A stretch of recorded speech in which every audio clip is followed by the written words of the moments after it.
Okay, so we now welcome on the Power of the Towel podcast, part of the Canucks Misconduct Network of podcasts. We have a retired podcaster and one of the leaders, I like to call him, of the Fire Benning Brigade. It is Ty Pardy. Ty, how are you doing today, my man? I'm doing awesome. Thanks for having me on. So I called you one of the leaders of the Fire Benning movement online on Canucks Twitter. Would you say you're the president, you're the CEO, you're the CFO? What would you call yourself? I think that position's going to be up to Uncle Elite and Taj. I think maybe you could say I'm on the board of directors or something, but I'd say right now I'm pushing the voice, or at least trying to keep the movement going, even after we won one game against Calgary. So you'd say you're a highly influential board member. I'm trying to build the name, but I just think I look at this team and I want them to be better than they currently are. So pushing for to get rid of Jim Benning is probably where you have to go and start with that situation. So if I can put pressure on the situation, that's something I want to do. Obviously, Yeah, it's a we real want we all want to see a cup come here at the end of the day. Sorry for interrupting. absolutely. It's a very real, like you're trying to start a grassroots movement. You're trying to start a movement. You're trying to get the people going. Fire Benning. I like. I honestly, I respect that. You're just trying to get people on your side. Yep. Yeah, absolutely, man. So, okay, well, let's start there. The future of Jim Benning. Uh, Obviously, the big story pregame on Saturday was Francesco Aquilini with that 6 tweet thread, essentially saying at the end, I have confidence in Jim Benning, Travis Green. I'm not gonna make any changes at this time. Now, you can argue that if you believe him or not, whether that was the right way to do it, maybe if over a Twitter thread, I would have liked to see him, I would have liked to see him like call a press conference and say that or like answer questions like that. But I guess Twitter Fred's gonna have to do. I still believe that Jim Benning's on the hot seat. I still believe he's on borrowed time. I think this marriage between Jim Benning and Francesco Aquilini is a marriage of convenience right now because it's going to be obviously a lot harder to replace Jim Benning mid-season with all the COVID restrictions and everything going on with hockey right now. I mean, he doesn't have the Francesco Aquilini, the ownership group. They don't have that much revenue coming in. They can't sell any seats. So like, why would you, if you're in their situation, want to pay two general managers at a time? I get that. This screams to me the old classic, vote of confidence, a kiss of death. Like this is like Yep. it doesn't scream. I still think Jim Benning's on borrowed time, but what do you think? I think I'd probably agree with you. I think he's probably on borrowed time. It's just, you look at what he basically said about Gillis. That's what I was trying to pull up when you're talking. Was I'm trying to find the quote, but I'm pretty sure he sent out like an open letter, if I'm correct. I Yes. don't have it right in front of me. Right before Gillis was fired. So I mean, it's not as though like, oh yeah, he's just tweeting something out on Twitter and that's instantly going to make everything go away. I think ultimately what he wanted to do was try to bring the situation kind of down because it's getting really big in the media, but it's also like the same time he sends out like I mean, not to get political or anything, but like he sends out a Trump type tweet about the media being Yeah, the fake the news the media. the fake news media. It's like, well, okay, if you're trying to like put the situation away, put it behind you, like you basically threw gas onto the fire more than you did, put it out. So I think ultimately probably tried to put some like he doesn't want to fire Benning right now because I think that you look at their money as you talk about his revenue. I think that Aquilini is doing fine financially at home, but in his Canucks business, his financial revenue is definitely taking a hit with COVID. But like even since Benning came in, like you look at what the franchise's value, I think it was about 800 million when Gillis was like probably his last year, the peak of Gillis, like maybe 2013, 2014. The franchise was about $800 million. Somewhere around there. Since Yeah. Benning when Benning took over, they lost about $100 million, and they've Wow. gotten up to about 725. And it's not counting what like COVID would take into the revenue, obviously. Like I guess their base market value, like basically isolating out of COVID, would be about 725 million. But who's going to pay that in the pandemic, obviously? So Yeah. I think ultimately, I mean, Francesco, he's in a league of his own, but I think that he's kind of too cheap to fire Benning, and also again, it is the COVID situation with everybody quarantining everything. I think that realistically, the only guy that you could really get out of this is probably Mike Gillis. But does he have the ego? Is his ego too big to say, okay, I was wrong. Come back here and let's win a Stanley Cup. But that's the big thing. Like, does Lombardi want to come here after like his 470 missed calls from Aquilini Yeah. before, or like what's going to happen? So I mean, ultimately, who gets fired, who gets hired after Benning, I think is really going to determine whether or not Francesco wants to put his hands off the wheels and hand it over to the hockey ops, because ultimately there aren't many teams that have a meddling owner that have success. You look what even happening in Dallas right now in football. Like, look what's happening with Jerry Jones. And I mean, the Pagulas in Buffalo. It's just, there's not much success with a meddling owner. And I'll pass back to you there. Yeah, no, that's that I was just gonna say that's a very good point.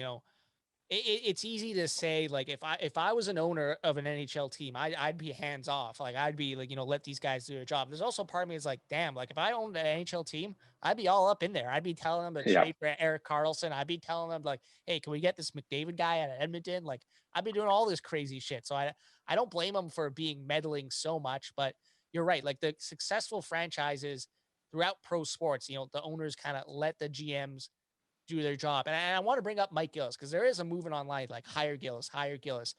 I wrote about this on Next Misconduct. I wrote about the 5 potential GM candidates for the Vancouver Canucks, and I don't think there's any coincidence. I'm just gonna say this. I don't think there's any coincidence that I write that article, and then 3 hours later, Francesco Aquilini puts out a tweet saying, "I have full confidence in Jim Benning." He definitely read my article. The heat is on. The heat is absolutely on. But in all seriousness, I wrote about Mike Gillis. He is, like you said, he is a potential GM candidate. I worry about 2 things with Mike Gillis. First of all, does he want to come back? Does Francesco Aquilini kind of want to swallow his pride a bit and bring Gillis back? And also, he's Mike Gillis. He had a successful run in Vancouver, but that's his last managerial job in hockey. That was close to 7 years ago. He was GM of the Vancouver Canucks, and 7 years in pro sports is an eternity. Like, it might as well be 70 years. Mike Gillis, when he was with the Vancouver Canucks, he was a very progressive voice in terms of, in terms of analytics, and we all know about the sleep doctor and everything like that. He was very ahead of the curve along a lot of these things. Would he have that same edge if he came back to the Vancouver Canucks 7 years later? Yeah, I mean, also looked at that though is you look at what he's done since he left hockey. I mean, it's not as though like he can't get a job anywhere. Like, I think that narrative's kind of spun around a lot. He was interviewed for a few positions, right? Like New Jersey, Pittsburgh. I think Chicago had his name out there too. And I think he interviewed for Pittsburgh, but he said, when he got fired, I think he was said on the radio was he's not coming back unless the opportunity is right for him. And I mean, that comes with ownership's off the wheels. It's my way, and we're doing this. We're going to go win a Stanley Cup. We're going to build a successful organization. Who's to say that Pittsburgh said like, no, ownership's going to have involvement. No, like this, we don't want to do it your way. Like, he's a millionaire. He's a sports agent. Like, he's got money. He doesn't need to come back. Like, I think if he came back to Vancouver, like I've heard from sources in the media, like, I mean, whether or not this is true or not, but basically that Gillis said he'd come back if he was offered the position. But who's to know how much of that's true, and who's to know how much of the negotiations between him and Aquilini are going to happen. And I heard also that, like, they really didn't get off on good terms. Like, there was probably a lot of yelling with how it ended. And I think the same with Gilman when he left a couple of years later. I heard there were reports saying that he like badmouthed Aquilini on the way out. But I think I also look at everything that he was incorporating with that leaked PDF file of this Pittsburgh resume. Like, there's lots of things that he says, like, there's ways that you can exploit how the regular, average Joe management crew in NHL is doing it wrong. And you see like how Brian Burke's talking about how they're going to do it in Pittsburgh. And it's like, you basically know as soon as Brian Burke takes over that team, they're never going to go contend again because he is an idiot. And that's what the average like NHL GM sounds like. The old boys club.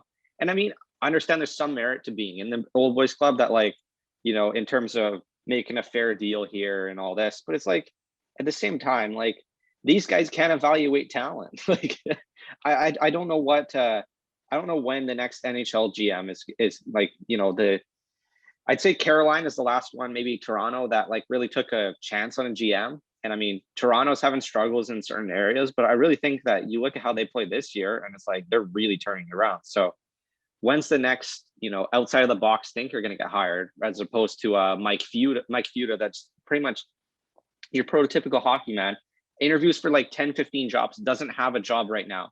Instead, he's doing hits on 650. And it's He's like, openly shilling for the job on Vancouver Airways. Like this guy is yeah, desperate like AF. he wants this. And you know that if Aquilini gives him the job, like he's going to take it, right? But if he's going to take the job, he's going to say like, okay, we're doing it this way. You're not getting in the way of this is what our plan is. And you see with how Bennings basically conducted this, that this is Aquilini trying to get more money, sneak into the playoffs so I can sell the team. And it's just like there's no plan at all. He doesn't seem invested with this team at all. And that's what's frustrating when you talk about a guy like, bringing in anybody else like Mike Futa. It's like he'll get pushed around by Aquilini. That if Gillis comes back or Lombardi comes here, that they will not get pushed around. They will do it their way. And I mean, it's frustrating knowing that we're probably going to get another hockey man, but it's always good to try to push that into the media and try to get more steam on this higher Gillis movement. And as you say, like you wrote about Mike Gillis, like everybody was talking about Mike Gillis. Everybody's moving over from firebending to hire Gillis, started by Uncle. Basically we're moving over to hire Gillis, and all of a sudden he's like, let's push this out of the way because his ego's too big to give Mike Gillis an opportunity. And I really hope that he wakes up and says like, we're gonna lose our fan base, because like if you look at, I'll ask you this. Yeah. If there are fans in the stadium, how many games would have had a chance of firebending by now? Probably the last 3 or 4 home games at least. I think so, right? Yeah. And with especially COVID, the last couple after the road trip in Montreal and Toronto.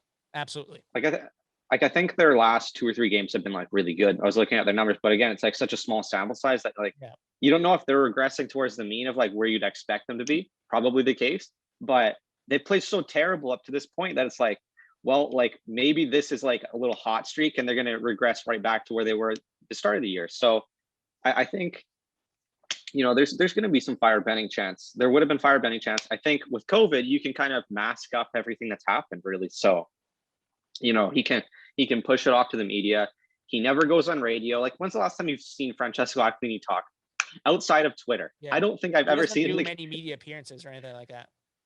Like maybe like he does like one hidden interview here and there. Or I think the last time he came on was after Gillis went on 1040 and basically said he blocked a bunch of stuff. Yeah. That's the last time. He doesn't do much. He doesn't do much media. Yeah, really at all. And to go back to your point, sorry, about Mike Gillis and the PowerPoint. First of all, I loved how it came out. His son, quick accidentally posting the PowerPoint. Yeah. That was a baller move.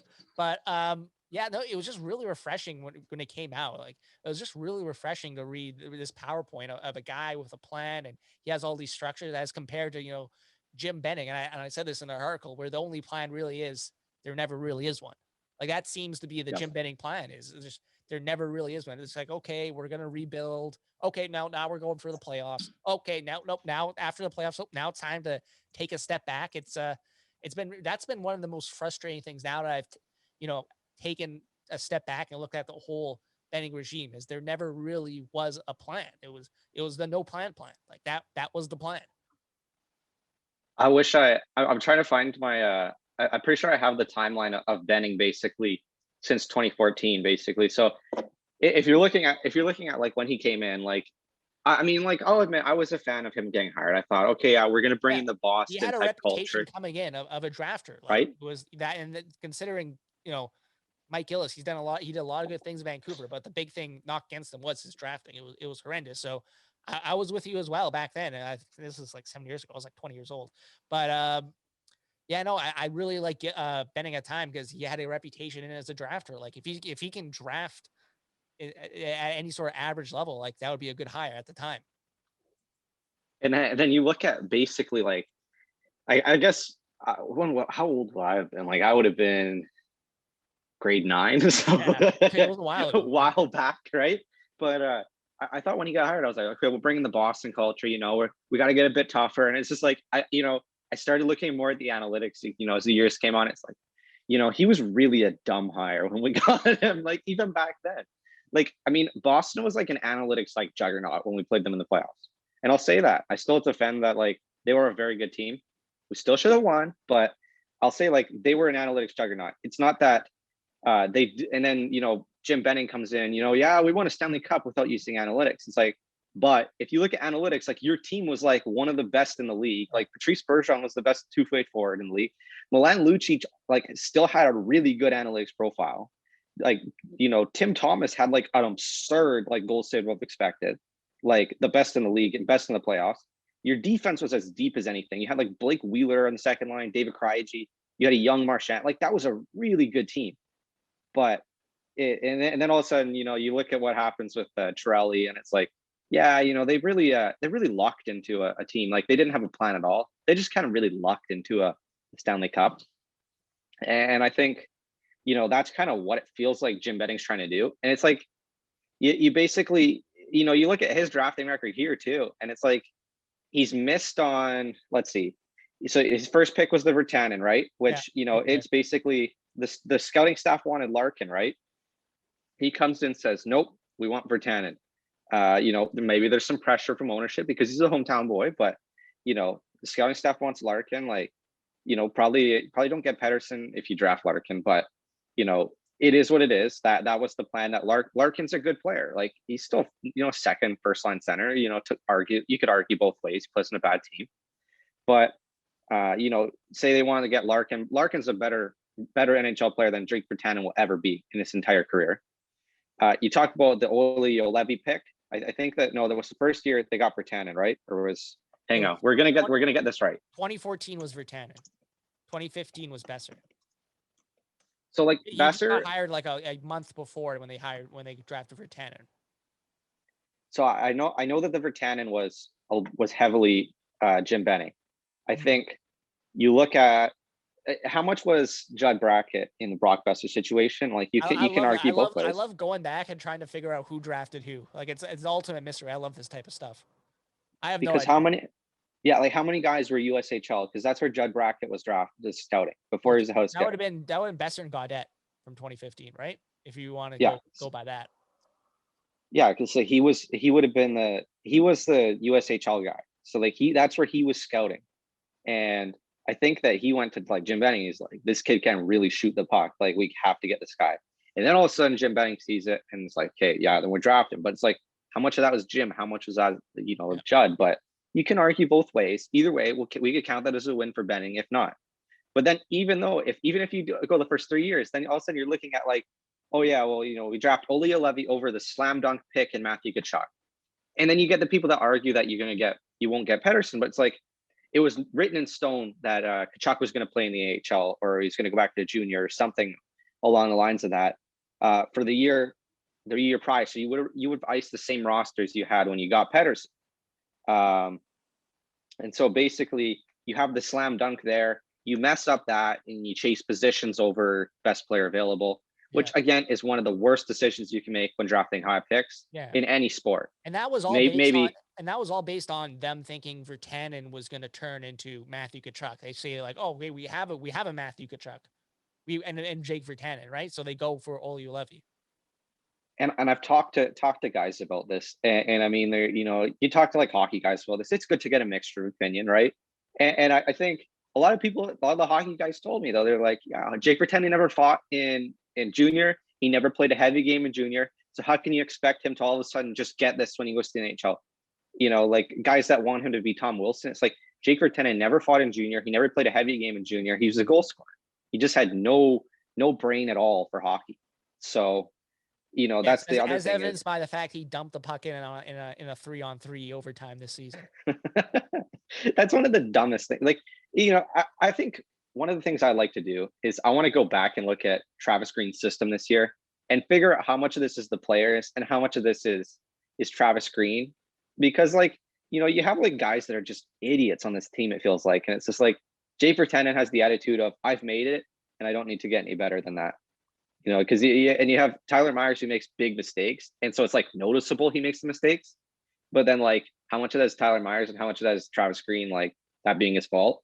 So I'd really like to do a study on that in the off season. So I'll share that with Canucks Twitter. But going back to the other point, so we go to the next year would have been when was the first round? So we traded. The first one was it Jake Virtanen and McCann, right? Yeah. Again, we messed up Pasternak, which the scouting staff did want, and then he got mad at the scouting staff because they didn't draft like Pasternak. But it's like, no, dude, we told you to draft Pasternak, and you took McCann instead. And I think there was, who was it? It was another guy. Who was it? Sorry, I'm pausing here, but I have to find the tweet. Either way, it was one player that he saw play, and then he had one bad game, and they didn't draft him because he played one bad game. I have to figure out Oh, who that was. I think the name's on tip of my tongue as well. But that sounds like a very Yeah, Jim Benning. Like that sounds like a John Weisbrod move right there. Just see yeah. a So guy, basically, see one guy getting one bad game. Okay, don't worry about him. yeah, it's like yeah, you play like 60 games, but like we catch one of them, and that's your like worst game of the season. Yeah, we're not going to draft this guy, even though like he scored like 2 points a game like every other game in this in season. I heard a It, similar thing about Tyler Madden. That's why they traded Tyler Madden because Jim Benning saw one bad game and that was like, okay, well this guy's expendable now, and we'll see how Tyler Madden turns out. But I think I heard a similar story like that with Tyler Madden. I mean, we could talk for 3 hours on how bad the Jim Benning, and I just it's the fact that people want to defend him so heavily that I can frustrates me see that because burns you up. You're disgusted by people who defend Jim Benning, like personally offended. I mean I guess I get frustrated, but also it's like, you know, I understand you got your opinion. It's the fact that like, it was that tweet. I think it was sent out maybe 4 or 5 years ago. It was Jim Benning does something dumb. And it's like, I'll point it out, say like that's an idiotic move. Oh yeah, we'll just wait 4 years and figure out how it turns out. 4 years later, hindsight. And it's like that's been the Jim Benning era for like his entire career. Yeah, that's Like hilarious. I don't think it's been any different.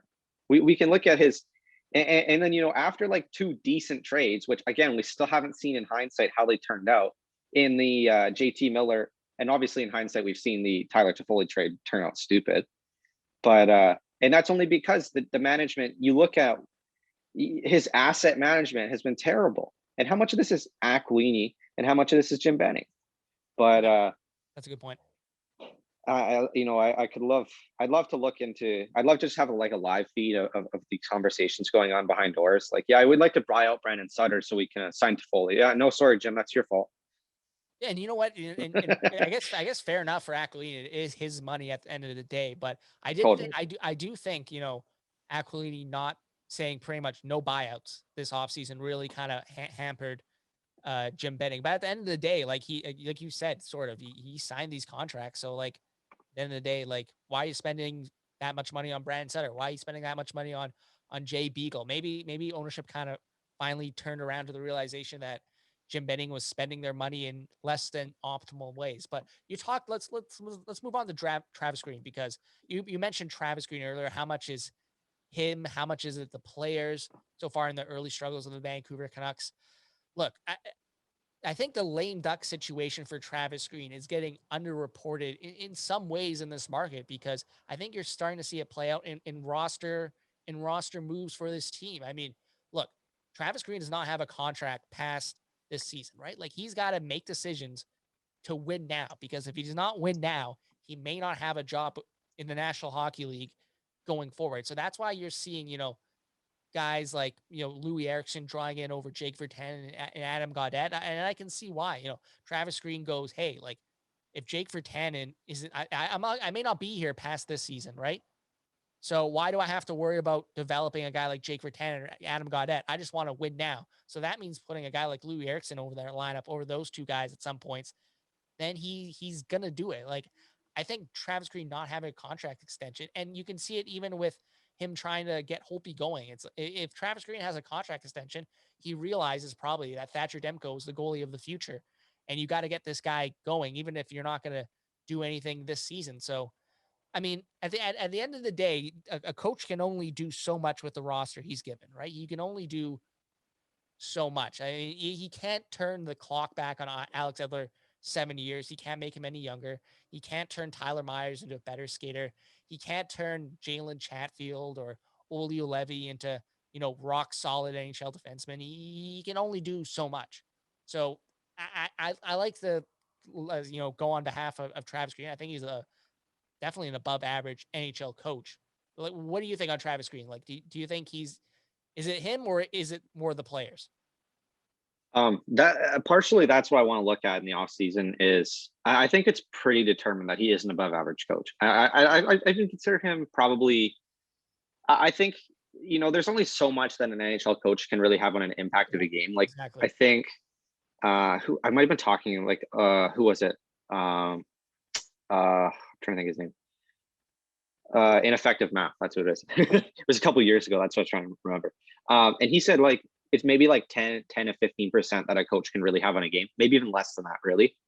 And that comes down to your deployment, and obviously your system. But like the systems, like what is the difference? Is you run maybe like you run a different forecheck, or in your back check you want this guy to do this situation. In neutral zone you want this guy to take this situation. Maybe you forecheck with two guys, and sometimes you forecheck with one. So it's really just minor things that a system's gonna add in, and that's also what I want to look at with Travis Green is, only the coaches. And when I do this, when I break down football film, I say like only the coaches know what's really going on, and we as fans can look at it and say like, this guy sucks because he didn't take this guy in the corner. He fell over, and it's like, well, no, maybe that's not his responsibility, and he's trying to make up for this guy because this guy screwed up, right? And Tyler Myers could look like an idiot, but it's like he's covering for Quinn Hughes who messed up this assignment, and it's like that's realistically how you have to look at things. But also, how much of this is consistent mistakes being made in his system and they aren't getting fixed. And I think the last two games I've really noticed, like I thought last game they played defensively very well. I thought that they didn't make a lot of mistakes. They just ran into a hot goalie and they got lucky. But you look at his deployment, like I can't get mad at it at all. Like I looked at so basically his deployment at even strength was 20 minutes for Edler, 20 minutes for Schmidt. Didn't think he played Hughes enough last game. I don't know for whatever reason. He only got 15 minutes, and Myers only got 17. Could have been defending the lead near the end of the game, but again, like Quinn Hughes is one of the best in the league. Like at times, like you gotta fight through all the little bumps that come in the road. But like you look at the second line with Horvat, they got 16 minutes even strength. Miller got 15, and then you go down to the fourth line, they only got 10 minutes, and Roussel only got 7. So it's like, like that's good deployment. Like you can't get mad at that.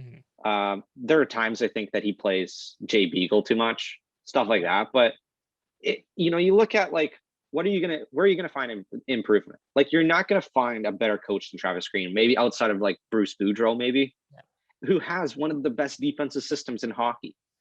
I mean, I see Gallant getting brought up. I'm not a big Gerard Gallant fan, and the reason I say that is like you look at why Vegas fired him in the first place. He basically wants like a Belichick type role with Vegas, where he's the GM and the coach, and so that's why Vegas fired him. If I'm correct, I think that he wanted like full result. He wanted like full personnel and every decision being made with the team. And I think Vegas said like, no, you're not getting that. And so who's to say he's not going to do that with his next job? So Yeah. I think for a successful organization, you got to be in tight from top to bottom, and that's what I just think. If bringing a guy like him in it just doesn't feel like he really wants to mesh in with the rest of the organization. It's more about him.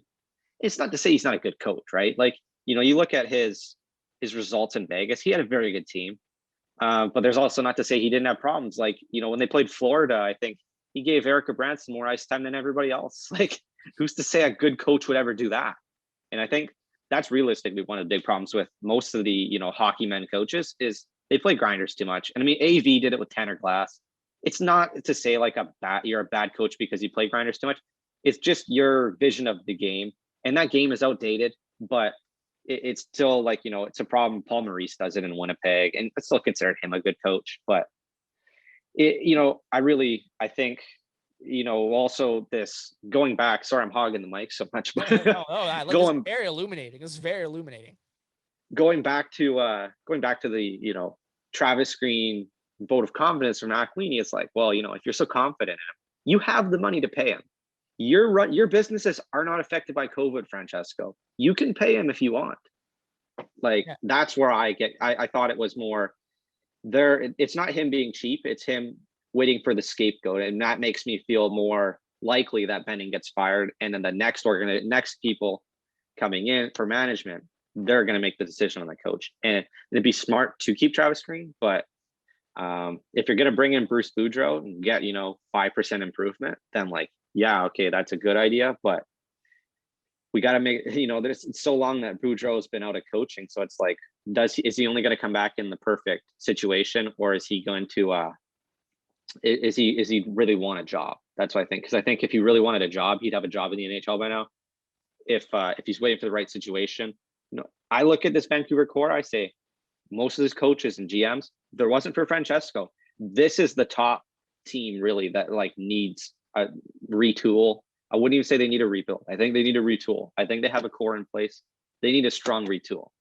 Okay. Ooh, calling for the retool. I like that. So just a couple comments on Travis Green that we mentioned earlier in the podcast. First of all, I think there's a couple NHL teams who would probably scrap their coach right now for Travis Green if he was available on the market, right? Like, there's got to be at least a couple like who would scrap their coach and be like, okay, let's get Travis Green here because he has a history now of being a guy who can work with young players. Look what he did with Pedersen. People forget, like Elias Pettersson, when he was coming over here, people were pegging him in as a winger. People were pegging him in as, oh, this guy's got to play beside Brandon Sutter to learn the defensive game.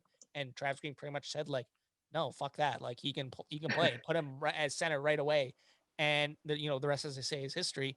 And I think mentioning the system, I think you saw a change in that game on Saturday against Calgary. You saw like usually, and I saw Patrick Johnson kind of mention this in his article, but essentially the third forward on the forecheck was staying a lot higher in the zone. So you don't give up that many odd man rushes. So if that change goes forward, helps the Canucks and chalked up as a win for Travis Green, right? Like I think he's an above average NHL coach, and I think if like I read back that tweet from Francesco Aquilini saying we have full confidence in Jim and Travis, Jim and the hockey operations staff, or however you worded it. Well, I mean, the easy way to show you have confidence in Travis Green right now is give him a contract extension, sign him for another 3 years. That's the ultimate way to show that you have, faith in faith in Travis Green. I think here I was waiting to I was trying to write down which coaches I think that would he'd fit in well with, and the one that I got circled, and I know you're probably gonna laugh at this one, but it's the Calgary Flames. Calgary, they brought I think another Vancouver Canuck. I know it's kind of funny, but like you look at their team and what do they need really? They have the talent. They really need a better coach. Not a big Jeff Ward guy. I actually don't know much about him, so I don't know. I look Boston, at right? He was one of the assistants for Boston when they won the cup, right? I'd have to look more into that. I just watched Calgary. I've watched probably with COVID, I probably watched more hockey than I've ever watched before. I read Ryan Stimson's book over the summer. Great book though, about like the systems in hockey, and it's just like you look at Calgary and they kind of have like I don't know. They don't look like their system just doesn't look like it's in tight with what the players they have and stuff. And you look at what like LA did when they won the cup a couple years ago. They fired their coach midseason, and they bring in a guy, and I forget who they even brought in to begin with, but Daryl Sutter, and he changes all over, and look what happens. They win a cup. So, that's the extra 5-10% that you need though, and that's where like good coach makes look at what happens when Montreal just scrapped their coach to bring Julian in, who's a good coach again. Maybe he plays his grinders too much. His minutes are kind of odd compared to like the average NHL team. He basically plays everybody at third line minutes, but I still consider him a very good coach. Like I still think he's a top. I'd even go as far to say he's a top 5 coach in the league. I think, the one guy I had circled last offseason if Travis Green is going to get fired was Laviolette from Nashville, obviously. And Now he went to win it. He went to Washington though right And away. look how what Nashville's doing with John Hines, like terrible. Like John Hines might already get fired. Yeah, I don't think, you look at their talent pool and like they have the talent to be like a good team. And what is their expected goals are probably near the bottom of the league. I think I was looking at that last night Yeah, they and lost to they're near Detroit. the Like bottom they of the were league. terrible. And Detroit though, nobody's talking about them. Detroit, uh, how much of that is like them actually bringing in like a couple decent players, bringing like Bobby Ryan, Troy Stetcher, just like guys that are like, they're pros. Like they're not bad NHL players, but they're pros. They're good top six players that nobody else wants. The average hockey man just thinks they're not good. But like they're good. Jeff Blashill, like maybe he's not a good, no, maybe he's not a good coach, but where's he been with Detroit since 2016? Yeah. He's Um, been there. He was like a minor league coach as well. He's like one of those guys who's been in the organization forever. He I was think his kind best of like a season. Travis Green type, where he like did his time in the NHL, then the AHL, sorry, and got called up. Like he's below 500, but like he's never had a good team. Like when's the last like decent team he had? Maybe like 2016, and they went Yeah, whenever 41-30 still. made the playoffs was the last Like I decent team think they had. like he's been a fine coach there. Like it's to say like a coach doesn't have a lot of impact on the ice. It's just that if you have the talent and you need the extra 5-10% to hit the next level, that's where you just go out and get a coach. And I think Travis Green right now, like it's so hard to isolate how good a coach is based on a situation and everything, that I think why mess with it when it's still working with Travis Green? And I think I'll go with that. I'd say. Okay, so let's talk about Quinn Hughes now. I want to I want to start this conversation because I don't think it's getting that much play. Is it time to talk about Quinn Hughes' defense? Is Quinn Hughes maybe not as good of a defensive player as we think he is? Like if you look at some, I'm not a big analytics guy, so like bear with me. But I remember just casually browsing through National Stat Trick the other day, and his defensive numbers were not that great. And I just wonder, like, is it time to have a conversation about Quinn Hughes and maybe his defensive game isn't, as good as we think he is, or is this just a down year because the Canucks maybe aren't as good as they were as we see in the bubble? Should I Um, panic right now? Should I panic? I would not panic at all, and that's my honest opinion based on the fact that we kind of have a full season of data as this guy like being like pretty good defensively so far. You look at like when like I was trying to look up this, and I think Eric Carlson, when was it? A couple years ago, like he's so good offensively, but like his defensive numbers were still like not great. And like there were years that they were elite. I think there's so much noise season to season with certain guys, especially defense and stuff. So it's just I'm gonna chalk it up to his bad luck. And you can have you look at like all his numbers from last year, it's like there's no reason that this guy can't break out of this little slump. And I mean, when you have like Jordy Ben and like that back end of his career, like that's not an ideal situation, I guess. You look at what this guy like still he was in like the 50th percentile at like entries against last year. Like that's not like elite, but like that's not bad. That's not like something like that's not bad at all. And then you look at what he does offensively that you're like, okay, like yeah, even if he's like an average defender, he's still like an 8 million, $9 million player. Like find him. That's where getting rid of Tanev hurts, right? Ultimately, it's the right decision to make in the long term of things. But obviously, it's going to be frustrating for a guy like Hughes that like he can't take those risks anymore, and maybe he's worrying more about okay, I can't make this risk, skating up the ice as much because I have Jordy Ben. We don't know what's going on, but I think I ultimately look at him and say, like, yeah, he's been terrible defensively. Yeah, he's made like eye test errors. Yeah, his analytics aren't good. But you look at like you have a full season of data on this guy, and he's being a good defender. There's no reason to think that he won't get back there. And you have like little hints of it. Like last game, he's at like a 60% course. Yeah, obviously they outshot him a ton. But you look at what he does offensively, and you just know that eventually that defensive game will come back. Eventually, he's going to have better partners. And I mean, it's only his second season of the year. Like, I think I think you look at it and say like, yeah, it's growing pains, and eventually he's still going to be one of the best defensemen in the league. Like you look at he's him and Makar are just changing the way defensemen play hockey in a sense. I mean, maybe that's too far, but I ultimately think it though. Like having a defenseman that's essentially an extra offense player, like an extra forward, like a way Eric Carlson would skate the puck up the ice a couple years ago with Ottawa, like essentially playing like with four forwards on the ice. Like that's kind of what I think the next mold of defenseman, the elite defenseman, is going to be. And I think Quinn Hughes could totally be that.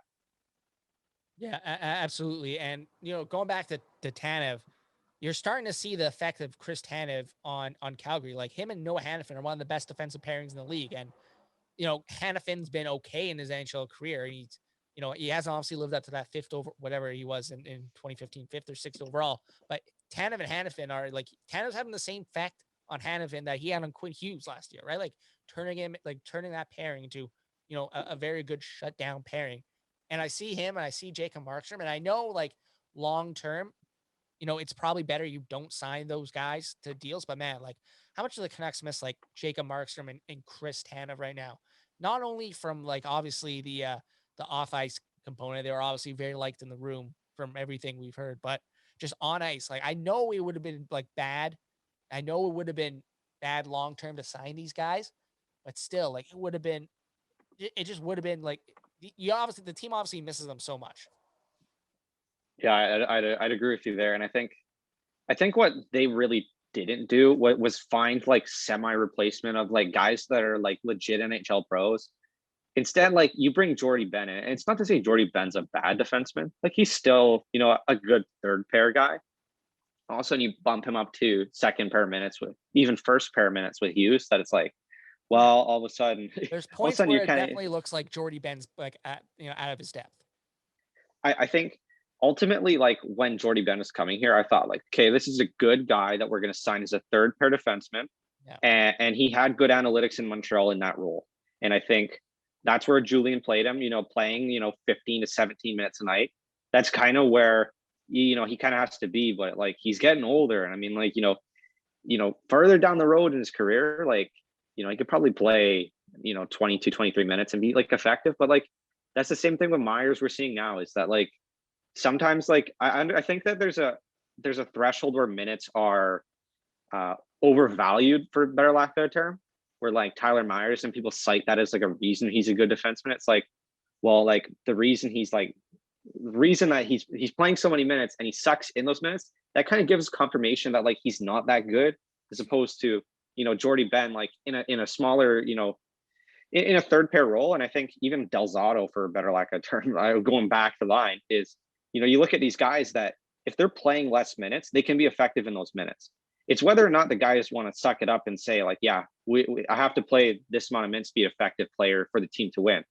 Not that like I just want to play minutes and so and so, but like going back to Chris Tanev, his analytics weren't good for the last 2 years, and that's where I was worried. And how much of that is the Canucks system? Then all of a sudden you go to Calgary. Like I think like his numbers are kind of like unsustainably good, for better lack of a term. His Is expected Chris goals Tanev for. overrated? Hot take. I think when you look at his numbers from like 2013 to like 2015, 2016, like he was one of the best defensive defensemen in the league. I think I wrote like an article on a board about it in the summer. He was one of the best defensemen in the league. Like, and there's not like absolute best in the league defensively. You look at him this year, his best season was 2010, 2011 for his expected goals for, which is 56%. This year he's at 59. Like it's unsustainably good how good he's been, in better lack of term. Like I think like he's very good, but also there's like it's partially part of like just being a small season sample size so far. He's got a 54% Corsi. He's never had that once in his career outside his first 2 years. He's been below 50, and I understand like that's part of being a defensive guy, but and how much we can put into that. Can I look at this in per 60? I don't know if I can. His also like how much of that is goaltending. Obviously, your goaltending covers up a lot of situations, but also like I just look at his numbers and I think like the ratio of how good he's been offensively and defensively, like in a sense, like I think there's going to be some drop off, but also like that's where I defend not signing him, is that this is the first year of the contract. There's just 3 more left, and it's like if we sign Tanev, we don't want him to turn into a Tyler Myers contract, where what I was essentially worried about with signing Tanev was his defensive game was declining where he was like really good. And he's like never had an offensive game, like maybe like outside of maybe 1 or 2 years in his career, is that if his defensive game isn't there, like he really sucks. Like Yeah. for better lack of term. Yeah, Like yeah. He that's where wouldn't provide much value to a team if he wasn't good, super good defensively. and that's where you worry, like with a Brent Seabrook type situation. Obviously, he wouldn't be making that much money, but like he just provide no value. And the only way to get him out of the lineup would be a LTIR. And it's just like he's probably gonna get hurt. He's probably this. And I love Tanev. If he was signing for a 2-year contract, I'd take that in a heartbeat because I know that their window is probably in the next 1 to 2 years when it starts. And essentially it could have been quicker, but we were just looking at it from like, where they should technically be based on if we had a good general manager in here. It's probably a 1 to 2 year window. Keep Tanev here. And obviously he's very, very liked in the dressing room and everything. So I think it's a combination of Tanev. It's a combination of, maybe he's playing more minutes than like he probably should. It's a combination of a lot of things. There's a combination of growing pains. There's a combination of everything. So I ultimately think I'm not panicking on Hughes, so I'll leave it at that. Okay, perfect. You mentioned Tyler Myers earlier. I know you on Twitter as one of the big Tyler Meyer haters. Now, look, I subscribe to the theory that Tyler Myers, his mistakes are amplified just because of how big he is, like physically, and also the contract. Like his mistakes are going to be magnified more so than like other defensemen on the team. But at the same time, I just remember watching him this season and going back even to the bubble when he was taking all those penalties. I don't think I've ever seen a defenseman who uses he has like you would think this guy's like the ultimate shutdown defender because of his reach. He's like 6'7". You could be a small forward in the NBA. Like he has such good reach, but he never really knows how to use it. And if he does, he uses it in the wrong way. So like, what's the best way to utilize Tyler Myers, you think, for the Canucks in sense that turn him into a good like defender, but and have him not take penalties? I ultimately think the best way to, and that's where I think how much of Tyler Myers' minutes are because of the Canucks just having no defenseman at all, and how much of this is this hockey narrative of him being good. Yeah. I think you look at that's the other thing that I always see get brought up with like guys that it just like even like ex NHL players I talk to say like he's got such a long reach that it's just like it doesn't make sense of why he just and then I combined it like I looked at his analytics with the reach theory that like guys couldn't get into the zone and he's terrible at preventing zone entries, so like he's one of the worst in the league at it. So again, like he doesn't know how to use his reach to begin with. We matched that up with analytics and eye test there. I looked at his wins by replacement. They were probably terrible. Here, let's look at his. I think that I had to look at it, but basically his wins by replacement are one of the worst in the league, if I'm correct, for defensemen. He currently is 22nd worst among defensemen in expected wins by replacement, which means his offense has been much better. Like that's, but like this is how I view Tyler Myers. He's a third pair defenseman if you're going to isolate his offense only. Then we add in his defense, which is below replacement level, right? Below like an NHL level defense. And we combine those two and we're like, okay, yeah, he's a bottom pair guy, but that's only because his offense is good. When we brought him here, his ability to carry the puck up the ice and his zone entries, zone exits, everything, they were, well above average, 60, 70th percentile in the NHL. And we're like, okay, like, yeah, he's totally not worth 6 million, but like, he's going to be a serviceable guy in the first couple of years. And I think ultimately that's one of the big things with his decline is his zone entries are just not there. And also like, it's noticeable the mistakes he makes because everybody wants him to fail as opposed to, just not noticing the little mistakes he makes. Because everybody makes the mistakes in the NHL. Even the best of the best make mistakes. It's that his mistakes are so amplified that everybody sees it. And I'm not defending him at all. I'm just saying that his mistakes are more noticeable than probably anybody on the team. It's like kind of like magnifying the Louis Eriksson effect, for better lack of term. Like you always like see the mistakes Louis makes as opposed to all the good things he does. And I mean, they're good things Tyler Myers does. He will never live up to his contract, though. I think ultimately the best way you're going to probably, I'd probably say the best way you're going to use him is in a third pair offensive role type thing. But then also it's like, what's frustrating about that is he's a third pair guy and we're paying him 6 million. Yeah. But ultimately, for the best of the team, I probably have like you really realistically need a guy have the guy to drive the play defensively in an offensive role, and it's finding that guy. So maybe like a Vince Dunn. I don't know, just finding like one of those guys that's really good two-way and putting him with Tyler Myers. But it's also like you're sheltering a $6 million guy who's worth as much as anybody on our team. Yeah, that's gonna be a tough question, but I think there's any coach that I would trust to kind of find a good way to kind of shelter Travis Green and find a good role for him. It it it would sorry, time out. It would be Travis Green. Like that would be the coach I would trust Mm-hmm. to find a role to best suit Tyler Myers, even if he is getting paid. The contract, it is what it is, as Todd Petrucci would like to say. Um, let's end on this note. Let's end on this note. I know the Athletic has the Vancouver Canucks around seven, like last time I checked, 7% chance to make the Stanley Cup playoffs. I have it personally a bit higher, but not that much higher, around 10%. And I look at their schedule coming up, and it seems intuitive, right? All you gotta do is be better than the Flames, the Jets, and the Oilers, and you should have a good chance on one of these playoff spots. The problem is all these teams have games in hand. Like the Jets and Flames have 4 games in hand. The Oilers have games in hand. And we mentioned it off the top of the podcast. The Canucks have the third worst or fourth worst point percentage in the NHL, like right around Detroit and Ottawa. Like that's not good company.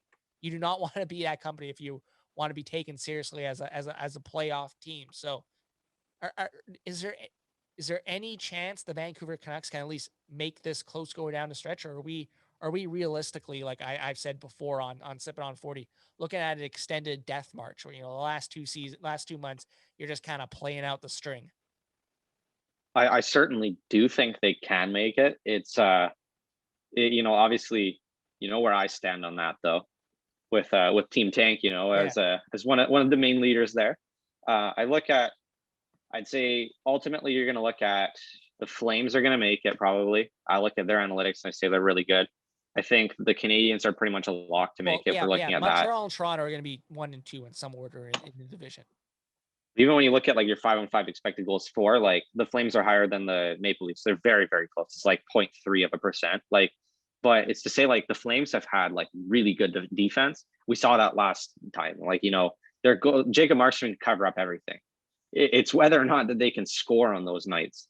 I think that ultimately, I do think the Flames will make it. It comes down really to the 3 teams of the Oilers, 4, sorry, Oilers, Senators, Canucks, and Jets. And you look at Senators who have a higher expected goals for than the Canucks and Jets, and expected goals for, I should probably explain it to anybody that doesn't follow analytics a lot, is it looks at your probability of how much the puck's going to go in the net, how many goals you theoretically should allow, really, based on your volume, shot location, everything. So that basically is probably it's really a high correlation to which teams win in the league. So I also look at that, and I look at your shot share. I really like expected goals for, though, because it really tells us which teams should be better and what teams should be terrible. All right. So we look at the I'm Jets. gonna start looking at those numbers when I try gambling on NHL tonight. Oh, for sure. That's the other thing though, is NHL. You have to manage, and I mean, as a fellow gambler, you got to manage your bankroll so well in NHL because it's such a variant Yeah. sport. There's so much luck involved. But anyways, continue. Like the Canucks have about like what kind of percentage to make the playoffs here? If I had to put a percent on it, I think Athletic has it pretty accurate that like a lot has to go right for the Canucks to make it. I think ultimately, I really think the Oilers will make it over the Canucks, and that comes down to the fact that their star players are just playing at an elite level. You look at like, I think they have like obviously like the one outlier game with Ottawa where they just scored like every other second, but like they're scoring like 4 points per 60, like, and they're playing like 25 minutes a night. Like they're playing elite of the elite Draisaitl and McDavid. And I just don't think the Canucks are really matching that output from their stars right now. Maybe it comes eventually, but a lot has to go right for them to make it. Let's say. I don't think the Jets will make it because their goaltending hasn't been on par with what it was before, and I just think the Senators, their defense just it falls apart too much. That they have the offense to make it. It's said their goaltending's been terrible, and their defense just doesn't hold apart. When we have Erica Branson back there and everything. So I mean, I think I probably put it at about 10 or 15%, maybe even less than that. Okay, and this interview with you, Ty, was 100%. It was great. Ty, thank you so much for joining the podcast, and hopefully we can have you on again sometime. This was a lot of fun. Oh, it was awesome. Thank you so much for having me on. And hashtag fire Benning and hashtag Team Tank. Had to get that in on the end, huh? Yeah, no, yeah, kind of got to plug it.